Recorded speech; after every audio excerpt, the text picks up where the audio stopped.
என்ன பொறுத்த வரைக்கும் தமிழ்நாட்டுல வந்து இவங்க எந்த கட்சியா இருந்தாலுமே அது வந்து ஏஐடிஎம்கே, டிஎம்கே சப்போர்ட் இல்லாம வந்து கஷ்டம்தான்.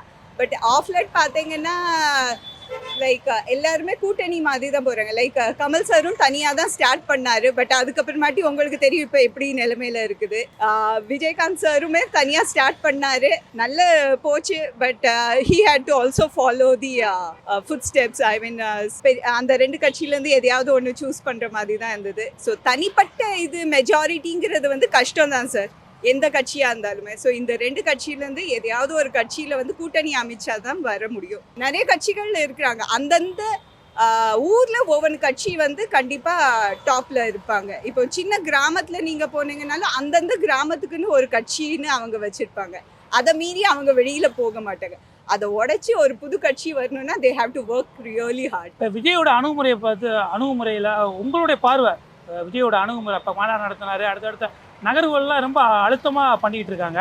இதை நீங்கள் எப்படி பார்க்குறீங்க? ஆனால் இட்ஸ் ஆல் ஸ்டாட்டிஸ்டிக்ஸ் பேஸ் தான். இப்போ எல்லாருமே வந்து ஏஐ மாடியூல் தான் யூஸ் பண்ணுறாங்க, யாருமே சும்மா யூஸ் பண்ணுறது இல்லை.